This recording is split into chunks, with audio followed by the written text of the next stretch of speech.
Assalamu alaikum warahmatullah.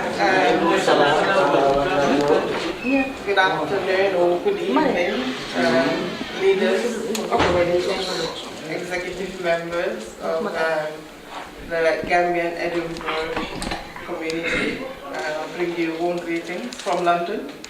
But before I proceed, I would just like to ask that we observe at least a minute silence for our sister that we have lost before I could proceed with my short statement, please.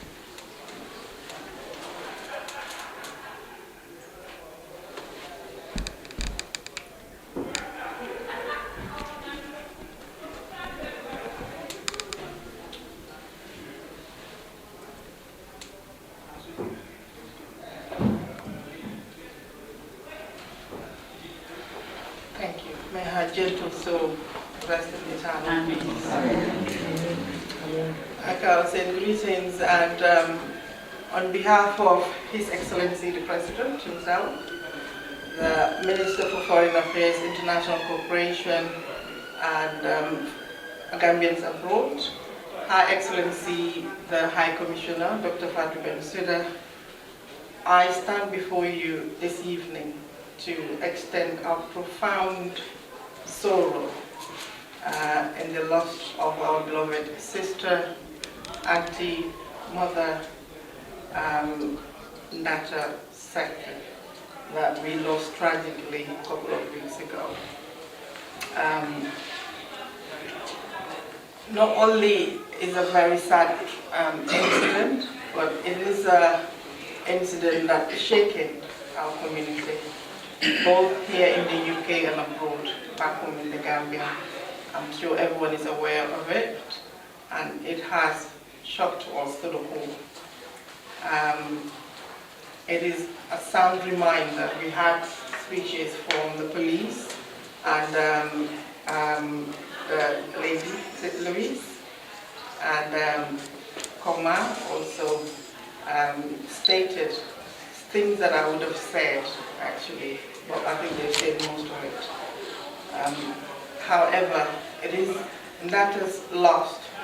It is a profound reminder that domestic violence has no place in our community, and it should not be, in any form or shape, be normalized.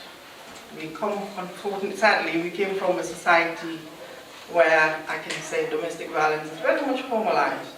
But it's not. Just because something is normalized doesn't mean it is right. It is wrong. And under no circumstance, if you know that someone is going through it, should encourage that person to stay. They should leave. For the sake of, some people may say, stay for the sake of the children. But you should actually run for the sake of that same children. Today, we have sadly lost Nata, and sadly she left 4 beautiful children. They are left without a mother. They are going to grow without their mother. She will never get to see them grow.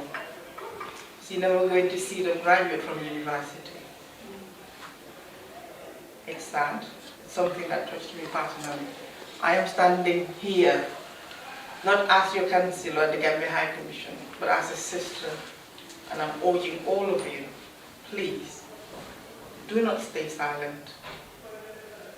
I'm urging you, and I'm stressing it, please, report this thing, and do not stay in any form of domestic abuse. It is wrong, unhealthy for you and your children to witness it. It has devastating effect on children especially. No child deserves to grow in a domestic abuse home. They live in fear, in the home as well as when they leave. Children, psychologists or child psychiatrists will tell you, children that live in a domestic violence home, often they have behavioral issues. They leave the home and they are full of worries. They go to school, they can't focus because they are worried about the parent that is going through this. It has a devastating effect during their childhood and when they grow up. And I've always said this, children that also grow up in domestic violence home, they grow up normalizing this thing. They grow up either becoming a victim or perpetrator themselves because it's normal. That's how they saw mommy and daddy work out things when they have differences. The only way they know to solve problems is through violence. So if the girl will grow up accepting domestic abuse from the hot perpetrator husband, and the boy will grow up becoming a perpetrator themselves. It's very much likely that it's proven by study. So we should not accept it. And I think this sad incident will actually make us all commit to saying no to domestic abuse and foster our relationships further. Let us unite, especially us sisters. We should be each other's keepers. Watch out for each other. Report these things, as the police officer said. We should not keep quiet. And the muscular approach we have within our community sadly leads to things like this. Because you will say, "Sumo kubole, sumo jika, sumo pindong ngayon police." But that isn't the case, because what happened to that one could happen to many more, and it has happened to many other women, especially in the Gambia. But this is not the Gambia, this is the UK, where people are more protected, where we expect to be safer. This is not the Gambia. We have seen in the Gambia women being beaten to death. We have seen them being injured seriously by perpetrator husbands. And this is not just women, it also happens to men. We recognize that. And it is just not acceptable, it is not normal, it is not right. And like I said, from now on, we should all be committed, very much committed, to get rid of domestic abuse within our homes, our community, and the country at large. What I would have loved to be here. I've never been to Scotland, it's my first time. I would have loved to be here on a better circumstance, not this. But I think this served as a reminder and also an opportunity for us to renew our commitment to driving domestic abuse or any form of abuse from our community and society. Please, I urge you, if you're going through it, we heard from the police that you can contact our your community leaders, talk to them, you're going through it. You can contact us as the High Commission. We may not have all the resources, but we will signpost you to where you can go to get help. Call the national helpline. There is a national helpline for domestic abuse. Your GP, the police, any professional involved with you, they're here to help. They're not working against us. They're not against us. We're working together for a better future, a safer environment for us and our children. And like I said, it has no place. And the devastating effect on children, I cannot overemphasize it.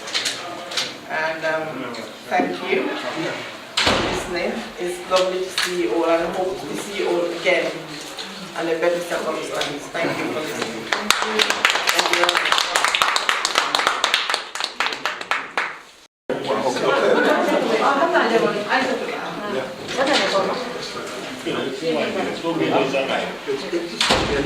Wow, Friday all the way to Scotland. Yeah. They would have had wonderful elections. Just to give a summary of what we do at the High Commission. So,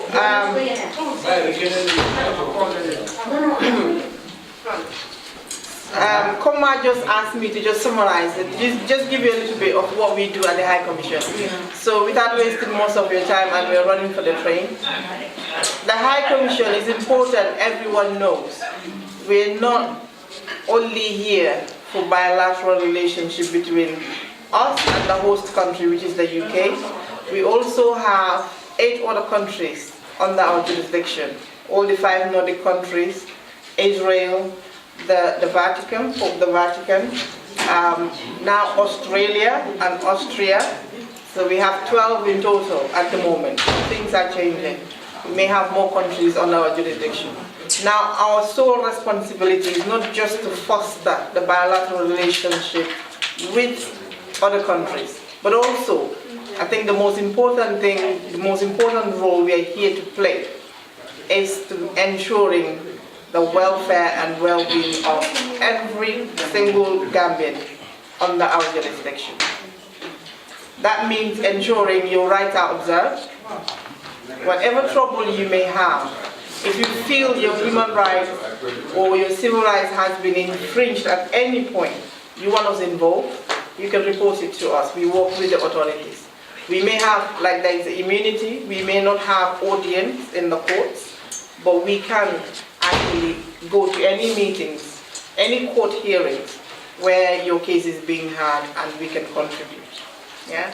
So that is it. In short, ensuring your welfare and well-being is actually met or being met wherever you are under our jurisdiction. And the other thing is the councillor section, which is myself. We actually do document authentication. Say, for example, you bring your passport here. We know Gambians in the diaspora, you can obtain a passport from the Gambia without being present. Some authorities may question that, how did you obtain it? You didn't go. We will write a letter to confirm that it is the authentic document of the Gambia. Any Gambian document at all, marriage certificate, divorce certificate, death certificate, any Gambian document, birth certificate, any Gambian document at all, the authorities require you to prove that is an authentic document. You bring it to us, we will authenticate it. But that will require that it has the stamp from the Ministry of Foreign Affairs. It has to be stamped back home first. That shows it has been certified. That shows its authenticity, and then we write a letter to confirm it. Authentication, we extend passports, but now since 2022, about 2 years ago, we're no longer allowed to do passport extensions unless in emergency situations. Say, for example, your passport runs out without you realizing, and your work is like, if you don't bring it, you're going to lose your job. That's an emergency situation, but I will need a proof that your work will write a letter, that letter, to say you'll be losing your job if you don't have a new passport. And we know it can take time before you get a passport here. So we will extend, maybe then work, or you're attending university, we'll extend for those purposes. Also visas, people with travel documents. There are certain countries that are exempted from visa. They don't need a visa to travel to the Gambia. The EU countries, Commonwealth countries, British citizens, Americans do. They do require a visa to go, and Canada, France. But yeah, so visas, we issue it to people that need it to enter the Gambia. So authentication, emergency travel documents. If you lost your documents, or you don't have any Gambian document, you need to travel to the Gambia, or your passport has expired, you're traveling, we issue emergency travel document.